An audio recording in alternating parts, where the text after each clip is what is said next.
مجھے ہمیشہ آپ کا شکریہ ادا کرنا پڑتا ہے، اور وہ اس وجہ سے کہ ڈاکٹر طاہر القادری صاحب جو ہیں وہ پاکستان کے جو ہیں ایک بہت بڑے علماء اور ایک سکولر کے طور پہ، ایک ڈیموکریٹ لیڈر کے طور پہ جو ہے نہ صرف پاکستان بلکہ تمام دنیا میں جو ہیں وہ ایک پاکستان کی پہچان بنے ہوئے ہیں۔ تو اگر آج کے ٹاپک کو رکھ کے جناب حضرت علامہ ڈاکٹر طاہر القادری صاحب پر نظر ڈالی جائے تو جو رول یہاں پر انہوں نے ادا کیا، یا تمام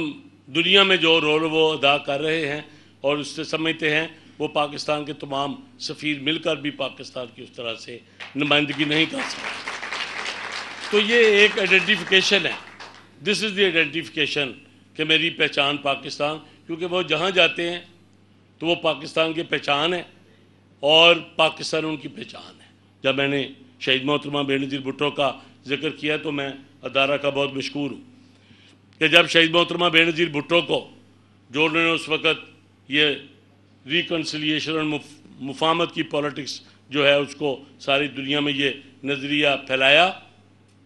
تو اس وقت سب سے پہلے جو ہے یہ ادارہ تھا منہاج القرآن، جنہوں نے شہید محترمہ بے نظیر بھٹو کے لیے دعا کے لیے ایک ریفرنس پیش کیا،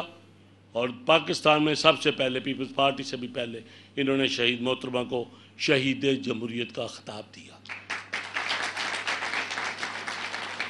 میں ڈاکٹر صاحب کی علمی، مذہبی اور سیاسی جو قیادت ہے ان کی، اور ان کی سوچ ہے، ان کے سٹیپس ہیں، اس کا ہمیشہ معترف رہا ہوں۔ میں ان کو بہت قابل مانتا ہوں، اور مجھے ویسے بھی ان کو قابل ماننا چاہیے، because he is a very able man. حقیقتوں کا اعتراف تو کوئی گناہ نہیں ہے۔